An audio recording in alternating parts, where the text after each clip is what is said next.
Kasi for 15 years na nahimik ako. I didn't say anything about me and my daughter. Siguro naman, ito na lang yung karapatan na pwede kong para sa kanya. Kasi hindi naman ako nagsalita eh. I know people will judge me. But, we exist. What we had is real. Ex-lover, anak sa labas ni Francis Magalona, lumutang. Binunyag ng isang dating flight attendant ang naging relasyon nila ni Francis Magalona bago pumanaw ang legendary rapper.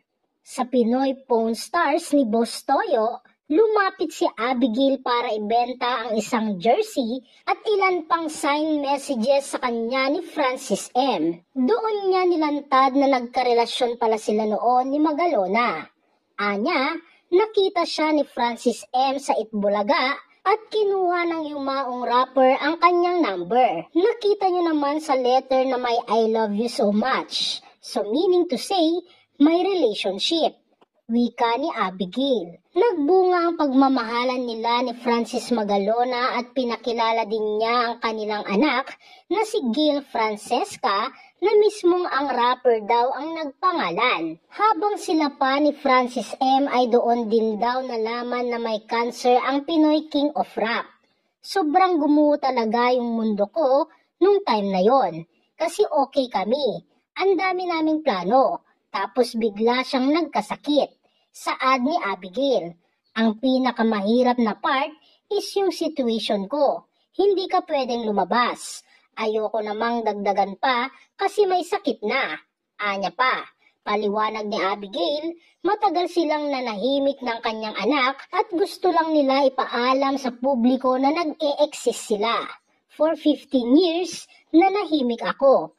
I didn't say anything about me and my daughter. Siguro ito naman, ito lang yung karapatan na pwede kong magawa para sa anak namin. Lahad ni Abigail. I know people will judge me but we exist. What we had is real. Me and my daughter is real. Mahal niya kami. Paliwanag pa niya. Naibenta niya kay Boss Toyo ang jersey at autograph ni Francis M ng 500,000 at nais niya sanang ma-preserve ito sa museum na itatayo ng social media influencer.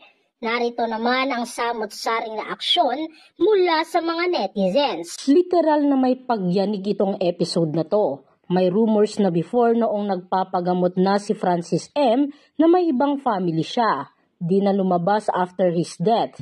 Salute to Miss Abigail kasi kinaya niyang itago sa public for 15 years. And right now, swabe lang yung pag-reveal niya. There's still pain sa part niya. Pero tanggap sila ng publiko, lalo ng fans ni Francis M. Congratulations, Boss Toyo. Panalong-panalo ka dito.